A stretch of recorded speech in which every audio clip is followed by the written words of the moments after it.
Yo, what's up? So the Paimon bargain shop just reset again for this month, and I want to go over, should you be investing your Starglitter into anything that has came into this month's rotation? So let's talk about that. So for this month's rotation, as you can see, we have Fischl and Xialing. Now I already have both of them maxed out due to me just getting lucky with the other banners and stuff like that.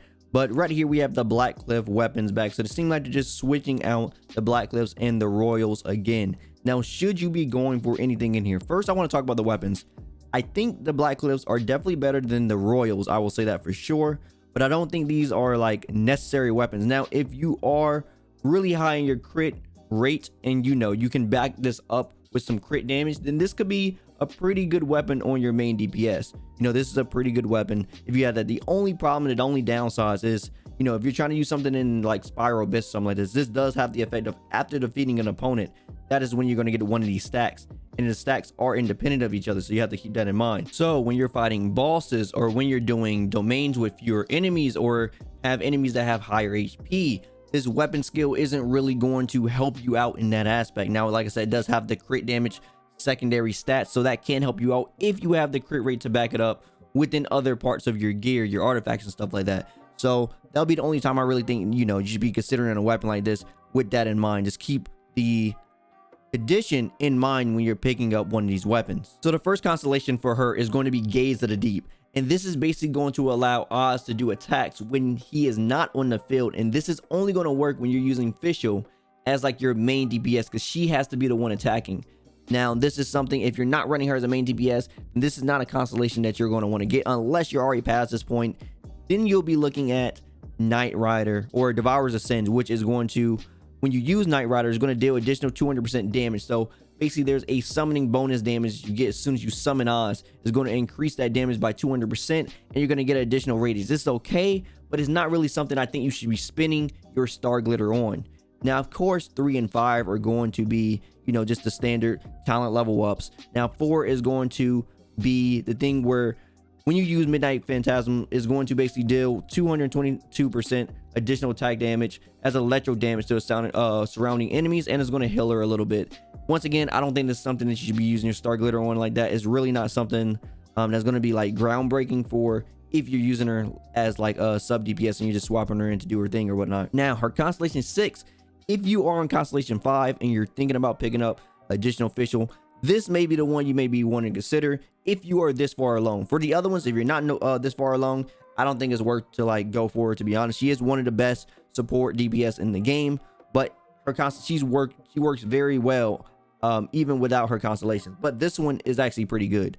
This is going to extend the duration of Oz by 2 seconds, and he will attack with other characters in the game. So when you switch out to another character, he will do attacks in sync with them, dealing 30% official attack as electro damage. This is going to be very good. This is going to give you a nice extra bit of damage when Oz is on the field, and is going to increase the time he's on the field. So it's going to give you an extra like shot in there as well to further increase the damage that he will be doing. So this one is actually pretty good. So like I said, if you are this far along, if you got a Constellation 5 Fischl, then this is one you may want to think about getting. All right, so talking about Xialing, is her Constellation 1, Crispy Outside, Tender Inside. This is going to basically decrease pyro resistance by 15% for 6 seconds when she used Gooba. Now, this is actually a pretty good constellation for fire team comps, but if you're not running a fire team comp with a fire main DPS like a D-Luke, if you're not running a D-Luke alongside of her, and you're going to be getting that elemental resonance on top of that, then this may not be something you want to utilize.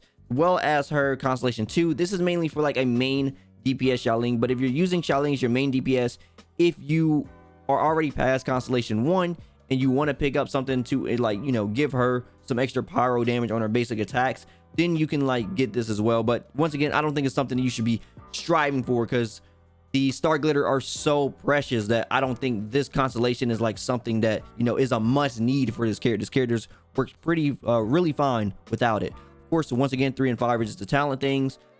Pyro natal duration increased by 40%. This constellation is actually really good. I like it a lot, but once again, not something I think you should be like striving for, even if you are using her as like a sub DPS or a main DPS. It's just an extra nice bonus that just happens. If you get it, you get it, but it's not something that like this character needs this in order to like, to have the base of her kit or something like that. If we were talking about a character like Bennett, C1 Bennett is something that like truly defines what that character does. It changes like how he does things, because it happens, you know, you take out that RNG percent. Doing something like that is something that like really changes the character. But this is not a thing. This is not a case for something like this. Now, this one's also really good. Increase pyro bonus damage. Once again, if you are going to be running a fire team comp and you are already at C5, picking up this may be a good thing though. If you're running a D-Luke alongside of her, you're going to not only be decreasing the pyro resistance by 15% for 6 seconds, but you're also going to be able to do this right here. You're going to be able to give your pyro bonus damage by 15%. This is going to be after you use your ult. So if you use your ult and then use your E, you're going to be decreasing and then giving extra damage to that D-Luke for something like that. So it could be nice if you're running that combination, but if you're not, then it's not something that's really going to help you out. You know, even if you're running a main DPS Xiaoling, because Xiaoling obviously don't do that much pyro damage when it comes to, like, you know, her basic attacks aren't doing it, and only Gooba can do it at a certain intervals of his attacks coming out. So it's not really something you should be like striving for. So yeah, that's pretty much it for the characters. Overall, like I was saying, I don't think anything in the shop right now is something you guys should be like striving for super hard. Pretty much, I feel like you guys should save your glitter for this time. You know, wait until we see something else. Characters, both of them seem to be swapping out, so they may go back to the royal weapons again next month, and then of course we'll probably be seeing some new characters in here again, because it seems like they're switching out both characters. So basically, save your glitter, you know. And also, it's okay to sometimes use your glitter for the fate sometimes, because that's going to give you the equivalent of the characters. That's going to give you around 7 pulls, and based on how this game works with the wishes, you know, your pity rolls over. So if you're very close to getting your next 4-star, then it may be worth your while to pick up like 1 or 2 intertwined fates to get, you know, a guarantee of a 4-star character in the banner or something like that. So it's not a bad idea to like pick up 1 or 2 of these if you're very close to getting something, and you know, you want a chance getting the thing that's inside the banners or whatnot. It could be worth your while overall than just, you know, going for like a straight constellation or something like that for that much star glitter. So something to keep in mind as well. But yeah, overall, that is the shop for this month. I will definitely do one for next month as well. But let me know down in the comments below. Are you going to be picking up one of these official Xiaolings? How do you feel about the Blackcliff weapons and the royal weapons? Let me know down below. I definitely want to hear what you guys think. Anyway, if you like anything I have to say, drop me a like. I greatly appreciate it. And if you want to hear more from me, follow my socials. Also, don't forget to subscribe and turn notifications so you know the next video goes live. As always, my name is Daikin, and I'll see y'all next time. Signing out.